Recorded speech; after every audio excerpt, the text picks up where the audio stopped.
4, 3, 2, 1. We are live. Coming to you live. Lichtman live. Say what's up to the people, Dad. It was a momentous night on Tuesday. Yes, Republicans are whistling past the graveyard, trying to spin it as though their utter wipeout was no big deal. But when you look at their explanations, their whataboutism, their justifications, they won't hold even a thimbleful of water, my friends. Right. Well, welcome to the 2025 election recap show. Thank you all for being here. I keep hearing people on the right saying, this is no big deal. These are all blue states and they're all blue cities, and Virginia and New Jersey both voted for Harris. No big deal. What's your response, Dad? You know, I don't know if I should laugh or cry. It's so absurd. Really? First of all, this is all after the fact justification. Right. If you remember, beforehand, they were saying we have an excellent chance to pick up the governorship in New Jersey. Our candidate barely lost 4 years ago. He's running virtually even in the polls. A number of Republican pundits were predicting Jack Ciattarelli to win. Not only did he lose, Sam, how much did he lose by? A lot. I can't remember. 13 percentage points. Wow. More than triple what he lost last time. There was no rationalization of that. No after the fact explaining away works. It was a huge wipeout. It was 7 points higher than Kamala Harris carried the state in 2024. So this wasn't just a so-called blue state voting blue. This was a state where Republicans thought they had a great chance to flip the governor's race, and this was a chance where the Democratic candidate for governor vastly outperformed expectations, outperformed the Democratic candidate 4 years ago, and outperformed Kamala Harris. Same thing in Virginia. Yes, Virginia is, tends to be a blue state, but how much did she win by in Virginia, Sam? Do you remember? 15 points. So what your main point is, it's not just victories, it's the margin of victory that they won. Right, as compared to, A, what Republicans were saying ahead of time when it mattered, and B, previous election results. Plus, is Georgia a Democratic stronghold? No. Who won Georgia? 2 Democrats, I believe, right? No. What president won Georgia? Oh, Trump. Right. And how many statewide elections for state positions have Democrats won in recent years? Probably none, right? None. Yeah. Have Democrats served in the last 15 years on the Public Service Commission? Not to my knowledge, but I don't know much about the Georgia Public Service Commission. Well, I'll tell you they haven't. Thank you for And now telling me they that. flipped 2 Republican seats on the Public Service Commission with, again, not eyelash victories, but somewhere around 60% of the vote. You cannot explain that away by saying a blue state has just gone blue. All right, before we proceed. No, I haven't finished. Okay. You've got to let me finish. Okay. Or your mom will be very mad at you.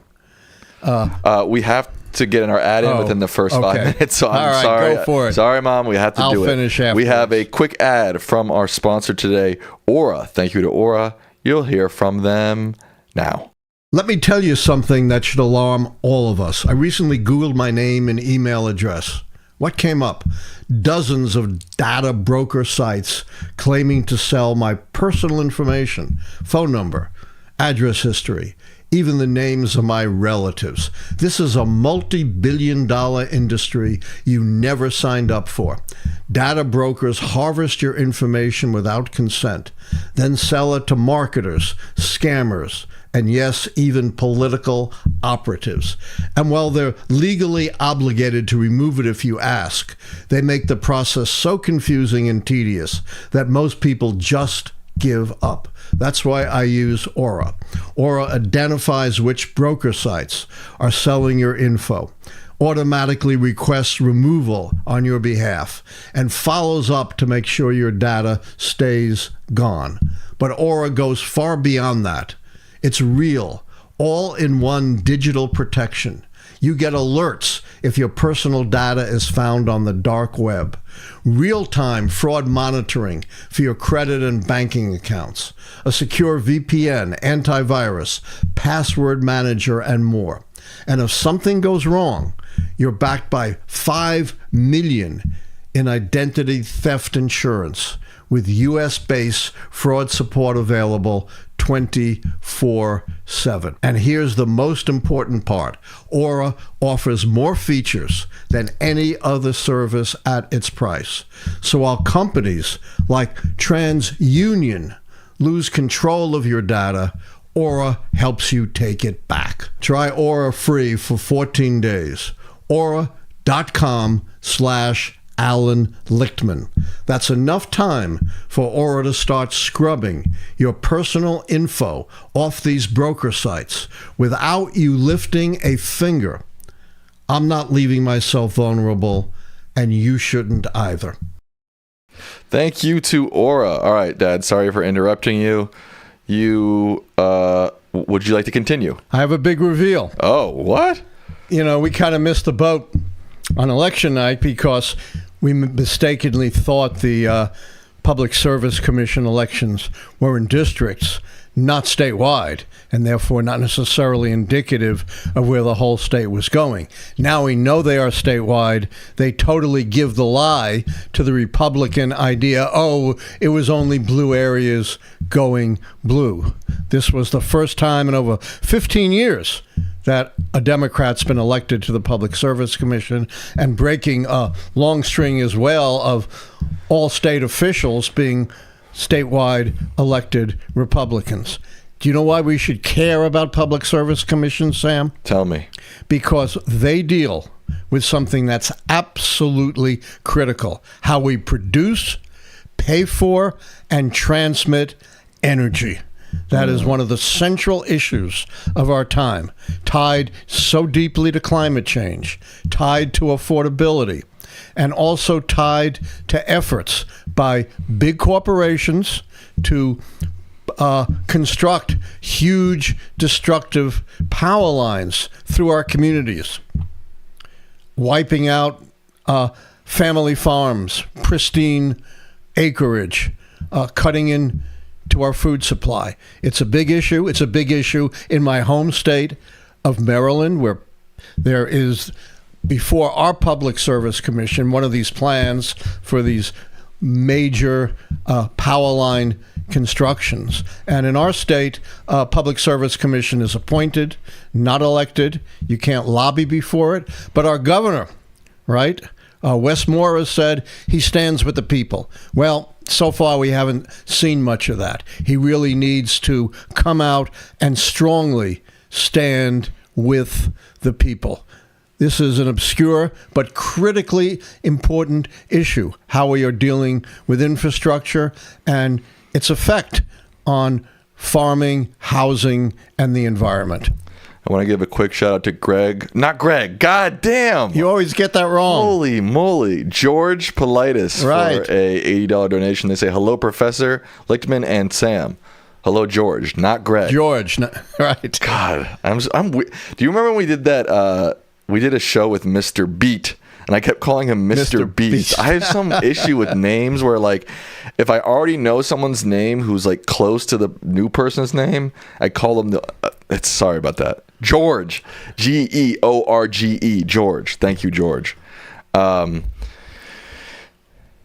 I think, people on the right who I've heard talking about this are ignoring some of the races, for example, like in Georgia, but also like in Virginia, generally, I mean, they flipped that entire state blue, not just the governorship, but Jay Jones won, who was a big controversial candidate. Lieutenant governor is a Democrat, and I believe other local officials. They picked up 13 House seats. Right, that's what I'm thinking. They now have nearly a 2/3 House majority, as well as a slightly padded Senate majority. So it wasn't just the statewide elections. This swept across the board. And in other states, Democrats have done well in state legislative elections as well. One investigator looked at every single county that was within a statewide election, okay? They found that over 99% of the counties, whether they were red counties, purple counties, or blue counties, moved more towards the Democrats than they had in past elections. So it wasn't just blue voters voting blue. Moreover, they also said, it's an off-year election, it's a low turnout. Well, turnout was amazingly high in these elections. Not quite as high as 2024, but approaching it. This was a very robust election with a massive turnout, which could well bode for the kind of turnout we're going to see in the 2026 midterms. But I have to say, as almost always is the case, the most mind-boggling, the most astounding, the most jaw-dropping comments came from Speaker Mike Johnson. Speaker Mike Johnson is the blow-dried Donald Trump.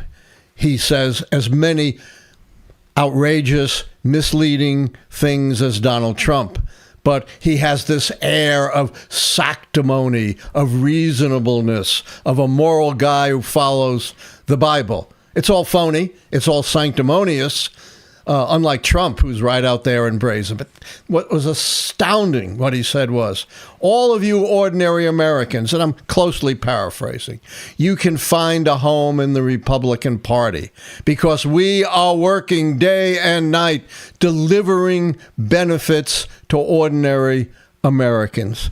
Where are they working day and night right now, Sam? I don't know. Nowhere. Right. Mike Johnson won't call them back into session. They're hiding in their districts, and they're not even holding forums or town halls in their districts because they're afraid of facing the ordinary people of their districts. And in terms of what this Congress has accomplished, what have they accomplished for ordinary people, Sam? Nothing that I can tell. Oh, well, they've accomplished a lot. They're going to cut your Medicaid. Oh. They're going to cut your food stamps. Yikes. They're cutting vital research and public health that's going to undermine your health. And they won't agree to maintaining the subsidies for the Affordable Care Act that tens of millions of Americans, middle-income, low-income Americans, ordinary folks that Mike Johnson was talking about, rely upon for reasonably priced health care. That's what they've done for ordinary Americans. That's why ordinary Americans should certainly find a home within the Republican Party. Oh, I thought we were still talking about the election. You really went off on a tangent there. It's not really a tangent. No, it's not. But I thought I wasn't done. What he's trying to say, let me explain why it's not a tangent. Okay, go ahead. He's trying to explain why the voters should come back to the Republican Party after the losses of Tuesday. Okay, I get it. And it's also indicative of the way Republicans approach things and try to rationalize. Right. Good point. I'm wrong. So I heard somewhere that there was some voting on Long Island that was concerning for Dems. Did you hear about that? Nope. On an island? On Long Island. Oh, Long Island is typically Republican. So I'm not sure what they were voting for on Long Island. They would not be voting in the New York City mayoral race. There were certain proposals, maybe statewide proposals that they were voting on, but... Yeah, I wouldn't be surprised about Long Island. Okay. But I'm not familiar with what they were voting on and what the numbers were. Right. Do you want to talk a little bit about some other topics, or do you want to keep going on the election? Everything is related to the election. There are no tangents here. Okay.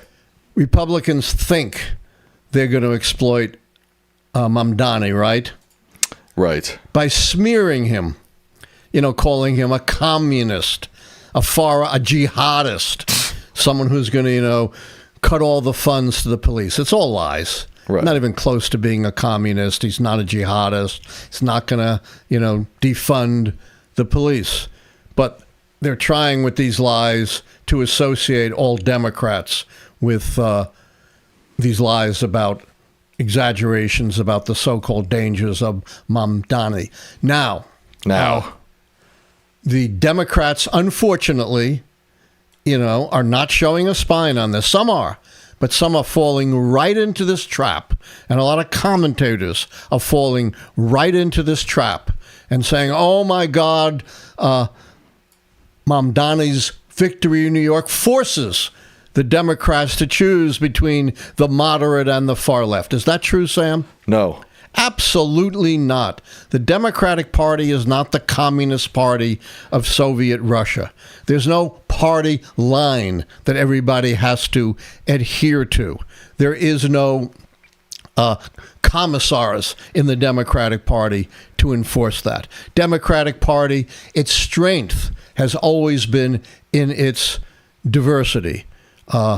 When the Democratic Party was very dominant under Franklin Roosevelt, for example, it was a mix of very liberal Northern Democrats and quite conservative Southern Democrats. And later on, even, in the era of Obama, for example, or Bill Clinton, you had the so-called conservative Blue Dog Democrats along with the very liberal Democrats.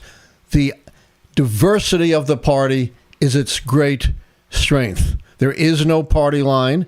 Individual candidates in individual circumstances can make their own decisions. And the only thing that should constrain them is be true to yourself. Don't try to worry about what Republicans are going to say. Don't try to worry about some kind of phony party line. It's just fine. And in fact, it's a strength, not a weakness, for Democrats to have this kind of diversity, which Republicans just don't have. They're pretty much 100% MAGA. I also have a strategic idea. Let's hear it. For the Democrats. Cool. Do you ever hear of Harry Truman? Heard of him. Yeah. Do you know what Harry Truman faced when he was seeking election on his own in 1948? Godzilla. Every poll had him losing. Oh, so not Godzilla. No. Oh. It was some very un-Godzilla, Tom Dewey, the guy with the little mustache who looked like the little man on the wedding cake who he was against. Every poll showed Dewey winning easily. One of the news magazines polled 50 of the nation's leading pundits, asking them who they think would win the presidency. You know how many of the 50 said Truman? None. None. It was 50-0. Did that faze Truman? No. No, he said, I know every one of those guys, and back then it was guys, and not one of them has enough sense or courage to pound sand in a rat hole. Wow. And how did Truman combat this? He ran the most vigorous grassroots campaign in history. This was Harry Truman's so-called whistle-stop campaign, where he rode a train 30,000 miles, Sam, crisscrossing the country, stopping hundreds upon hundreds of times in big cities, small towns, giving off-the-cuff speeches from the back of the train. That kind of energy, that kind of grassroots connection ought to be something emulated by the Democrats. Second thing they need to emulate is what he put out for his appeal. And it was a two-pronged approach. On the one hand, and this is very important, he explained to the American people what Harry Truman and the Democratic Party offered them in terms of improving their economic situation, providing affordable health care, providing security in old age, protecting them from predatory business practices. In other words, right down to earth, he said, this is what the Democratic Party does for you. The second prong was to attack the so-called do-nothing Republican Congress, which wasn't really do nothing, but passed some very pernicious legislation like the Anti-Labor Taft-Hartley Act. So go after the opposition on the one hand, but don't limit it to that. Focus in concrete detail on exactly what you can do for ordinary Americans. So it's a threefold strategy. Energetically, go out to the grassroots, tell ordinary Americans what you're going to do for them, and go after the opposition. That's what the Democrats should be doing from here on out. And I think, some of these winning candidates came pretty close to doing that. We forgot to mention also that California, Prop 50 in California won by pretty much a landslide. So that's another, again, blue state probably is going to win, but it won massively. Yeah, and the Democrats also flipped 3 state legislative seats in maybe the most deep red state, Mississippi. Now, this was because of redistricting and creating new opportunities for black Democrats, but they broke the supermajority in the Mississippi Senate, and they had held that for a very long time, and that's of some significance as well. And of course, I totally endorse what Donald Trump said. What? That the reason they lost, I'm not on the ballot. Well, you're never again going to be on the ballot. Dumbass. So that means Republicans can never win again. I'm not going to dispute that. Right. Can I get my soda? Yes, right away, sir. I hurt my back earlier today. First, I had a shoulder operation. Now Sam's tweaked his back. Well, your sling's off. My sling is off. Yeah. Tomorrow I see the surgeon for a final sign-off. Wow. I was going to say, also in Maine and in Colorado, both progressive propositions won. Which, again, Colorado's a blue state. Maine is a swing state. Purplish. It's purplish, yeah. But all those progressive propositions won. Now, in Texas, the more conservative propositions won. But they weren't critical. But they were sort of weird. I remember reading them on election night and kind of being like, huh? But also in Maine, the conservative, or I would call right-wing proposition on voter ID lost. So Right. the progressive ballot measure won, the right-wing ballot measure lost. Right. In Maine, not, a reliably bright blue state. So there's so much when you actually look at what happened and not fantasy to totally give the lie to this notion, it was just blue Democrats voting blue. Far, far from it. And I hope they continue to believe that, because that's going to lead them right down to the path of perdition. But like I said on election night, this doesn't mean that, Dems should sit back and pat themselves on the back. 2026 is about 15 times more critical than 2025. And if the Dems want to win, they got to keep their foot on the gas, baby. I completely agree with that. Did Harry Truman ever sit back and just be complacent? No. No. He should be your model. Energy, grit, determination, grassroots politics, politics that appeal to ordinary people, and politics that show up the opposition. I have a question about your party line statements. I agree with them, and I think even if you look at the Democratic candidates who won in 2025, they're all very different. Mikie Sherrill and Abigail Spanberger are kind of centrist. Mamdani is basically far left. So I don't get this idea that, we need to pick one. It's like, well, they both won on the same night. Why do you need to pick one? You don't need, as I said, the great strength of the Democratic Party has always been in its diversity. Very liberal, progressive Democrats, blue dog Democrats.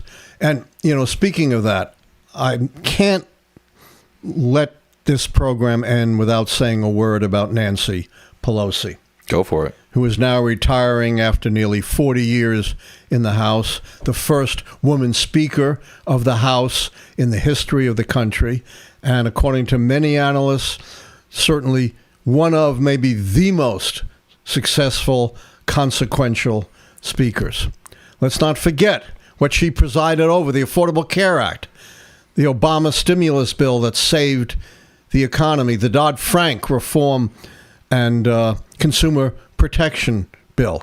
Under Biden, the infrastructure bill, the CHIPS bill, the inflation control bill. These are some of the most consequential, important, popular pieces of legislation of our time passed under the aegis of Pelosi. She also led the Democrats before the Obama administration, during the George W. Bush administration, to big victories in the off-year, mid-year elections of 2006 that reestablished a Democratic majority for the first time in about a dozen years. So she is an extremely critical, important historical figure. Now, of course, Donald Trump, in responding to her retirement, certainly fulfilled his promise of bringing us together and of avoiding the kind of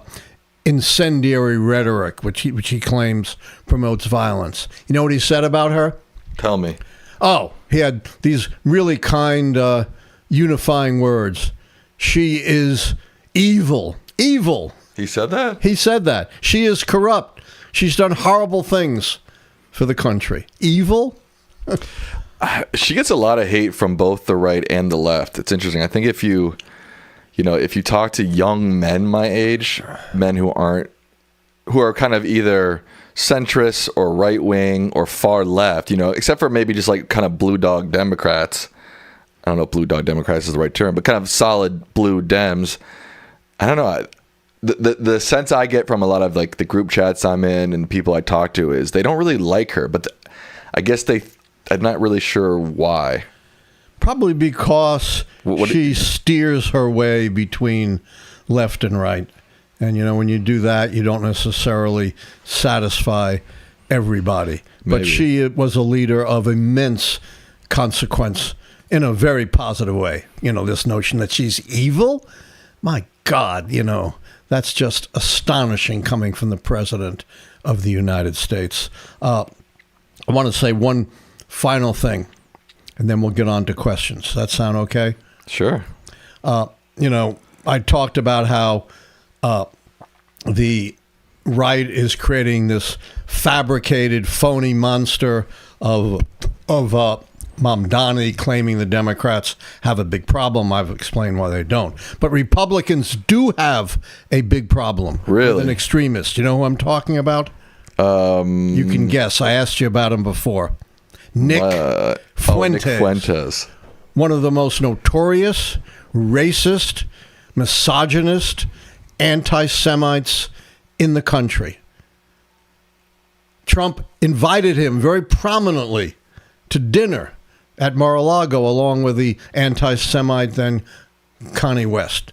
He has said, I've always been a big supporter of Donald Trump. This guy is a neo-Nazi, a Holocaust denier. Fuentes denier. He said, I'm just like Hitler.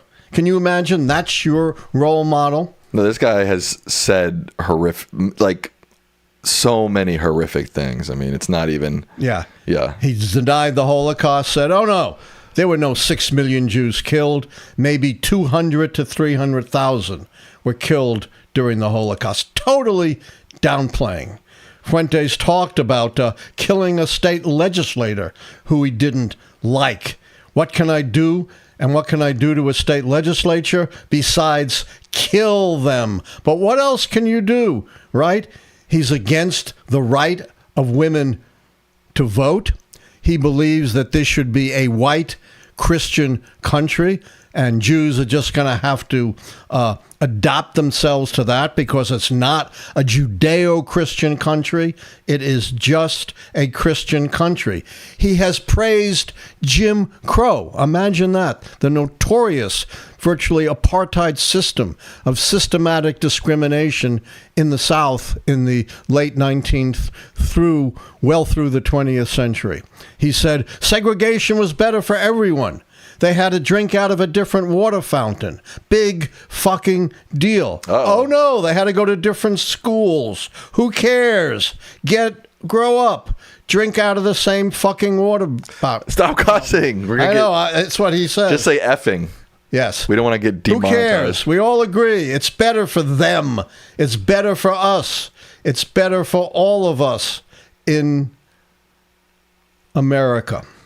I can go on and on and on, but you get the point. We get the point, yes. You know, this is real. This isn't fabricated. No. This guy is actually said. This guy is actually a purveyor of hideous stuff. Hideous. Most hideous imaginable stuff. And Trump gave him a prominent place. And who else just gave him a prominent amount of free airtime?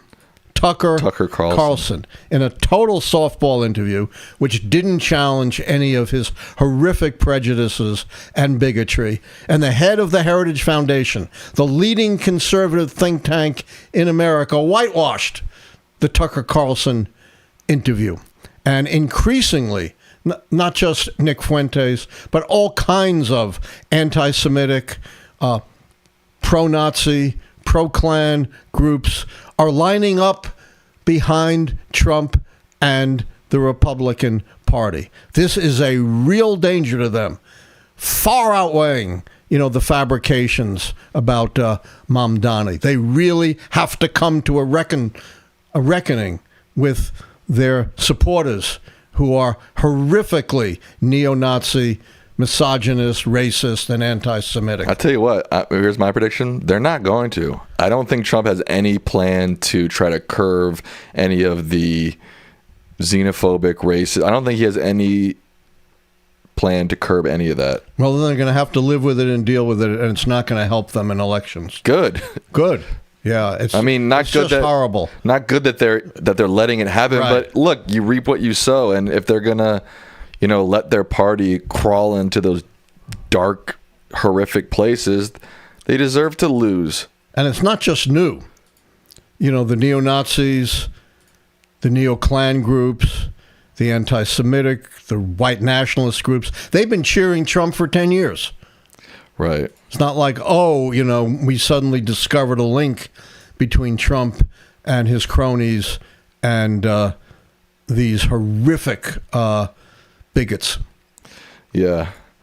All right. Are you ready to get to some questions? Or do you want to talk about quickly the shutdown, especially the fact that it is, we called this the other day that we did. It would start affecting flights and airports, and when that happened, shit was really going to hit the fan. And the front page of CNN right now is hundreds of flights are canceled tomorrow. 40 airports will be impacted, including high traffic hubs like Atlanta, New York, and Los Angeles. Yeah, this isn't like food stamps, which affect, or the Affordable Care Act, which generally affect lower middle class, less affluent Americans. When you're dealing with air traffic, you are hitting Trump where it hurts with his upper class constituents. They may fly private planes, but they're also dependent on the air traffic control system, right, Sam? Yes. Everybody is. Even the military is. Yeah, so this is really hitting Trump where it hurts. And maybe it will help break the logjam over the shutdown. All the Republicans have to do is agreed to with the overwhelming majority of Americans' support, and that is maintain these subsidies upon which tens of millions of Americans depend for their health care. That's all you got to do. It's just dead simple. And this notion, we'll negotiate with you once you open the government. If you believe that, what have I got to sell you, Sam? Your bridge in your hometown of Brooklyn. Exactly. Come on. T-Girl says that, by the way, you can't be demonetized for cussing. I'm not. That's probably if you cuss too many. I don't cuss. I know, but you just said the F word twice. Well, I was quoting someone. No, I know, but sometimes the YouTube algorithm will ding videos automatically. Have you ever heard me cuss aside from quoting someone? No. Never. You're a good man. You do sometimes. But you're a young punk. I don't. Now, how did when we were talking about Nick Fuentes, you pronounced a rapper's name. Can you pronounce that again? Kanye West. Okay, that was good. I don't know what you said that first time. You said like Cody Nast or something like that. Kanye West. There you go. Okay. You don't think I'm up on the rappers, huh? Hey, I know the Silver Hill Gang, right? Oh man, I mean Kanye West came up when like I was in high school. He's not really even like a new. Hey, I know like Drake, days. Lil Wayne, Dr. Dre. Again, those are like my era of rappers. 50 Cents. Those are like my era of rappers. They're still around. They're still around for sure. All right, they're the classics. I guess you now have reached the point where there are classic rappers. Oh yeah, for sure. Yeah. I mean, Sugar Hill Gang is certainly one. Yeah. Biggie Smalls, Dr. Dre are certainly classics. Yeah. Snoop Dogg. See, I'm not totally ignorant here, even though I'm an old man. Can you name a rapper who... Don't ask. Okay. Let's go on to real questions from our audience. This is from one of our members. Do you think this election proves that Dems need to hyper-focus on affordability and solutions to the cost of living? That's what Mamdani's campaign was all about, and plenty of other races, like the two in Georgia, also focused on that. Absolutely. Of course. The cost of living is something that directly affects the well-being of ordinary Americans. But it's very important, following the precedent of Harry Truman, that they also explain what the Democrats can do to make, what they can do to help secure your health care. But they cannot neglect, because that was also a big issue, the dangers that Donald Trump poses to your well-being and to the health of our democracy. Again, follow the two-pronged Harry Truman approach. So yes, I think that's certainly an important point of emphasis, but not the only one. I think Dems really need to focus on stuff like cost of living, and let the Republicans just obsess about culture war stuff. I think that the culture war stuff is finally burning out. Absolutely, I agree with you. I think Americans are finally like realizing, like, wait a second, none of this shit they're talking about in terms of the culture war stuff actually matters in my life. I think people are finally coming to realize that. Yeah, the culture war stuff doesn't seem to have had any impact. This is something that's really important and we haven't stressed enough. It didn't seem to have any impact whatsoever. The two things that seem to have impact, or maybe three: affordability, healthcare, and what Trump is doing to our society. But I really didn't see the culture wars playing into this much at all. I think they have burned out because they don't affect people's lives. You know, how many transgender athletes are there in America? Not many. A few hundred? Right. Out of 340 million people. Whatever side you may take on that, it's not going to affect the lives of 999,000 Americans. Right. How do Democrats keep this momentum going all the way into 26? That's a long time. Yeah, I think it's very important that we continue to have street demonstrations. People may not be able to vote for the year, but they can vote with their feet. It's really important that Democrats, unlike Republicans, hold town halls and meetings with their constituents, and that, you know, the most prominent newly elected Democrats, Spanberger and Sherrill, use their platform to continue to press forward with the issues upon which they achieved their victory.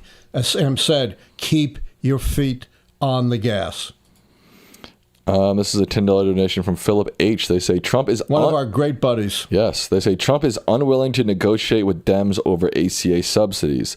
So much so, he's willing to end the filibuster, which would actually be great for Dems. Why would he just not negotiate instead of giving up the filibuster? Yeah, Trump is supposed to be the great deal maker.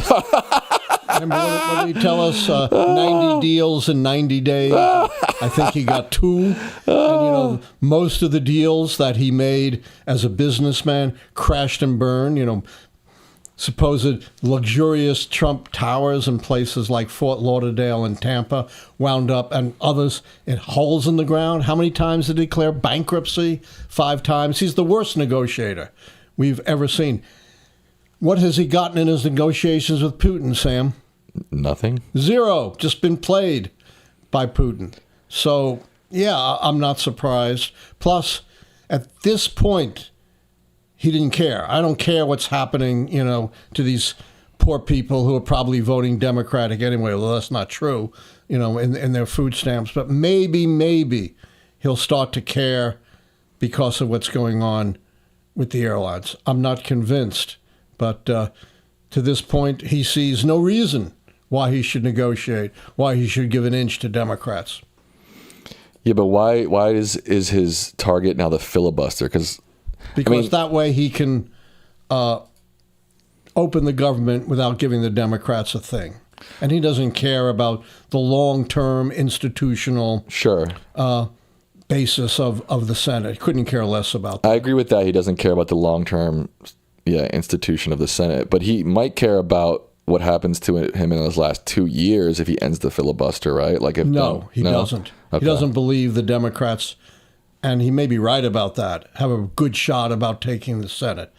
So he thinks throughout his term, the Republicans are going to control the Senate, right? And they can ram through anything he wants. And of course, his toady, Mike Johnson, will just go along in the House. True. I think that's the key. Yeah, he doesn't care about the long-term effects of it. He couldn't just care wants less. Yeah, and Thune is not going to do it because he does care. He's going to be in the Senate, who knows for how much longer, probably way past Trump. And Republicans will have to deal with the fact that they don't have a filibuster when they're in the minority. So they do care, and that's why I don't think it's actually going to happen. It's not going to happen. I'm a little bit reminded of Richard Nixon, about as close as we get to Trump, although he looks like a piker compared to Trump right now.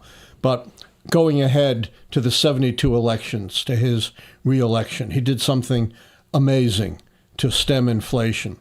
He adopted wage and price controls, far more of a socialist measure than anything Mamdani is going to do in New York, right? Government stepping in and controlling wages and prices. And he was warned, well, in the long term, this isn't going to work. You keep a lid and it's going to explode at some point. And you know what Nixon said? And again, I'm paraphrasing. I couldn't care less about the long term. I care about 1972. Right. This is a $20 donation from Ruben Nunez. They say, are ICE's actions right now turning negative for Trump? No question. Definitely. Their thuggery has just turned off most of the American people, except for the hardcore Trump loyalists. Immigration was supposed to be one of the strongest wedge issues for Donald Trump and Republicans, and yet he is deeply underwater on that issue, in large part because of the repressive, ham-handed, authoritarian actions of heavily armed, masked ICE agents who they deny they're arresting citizens, and we know that's a lie. They have arrested citizens. They've arrested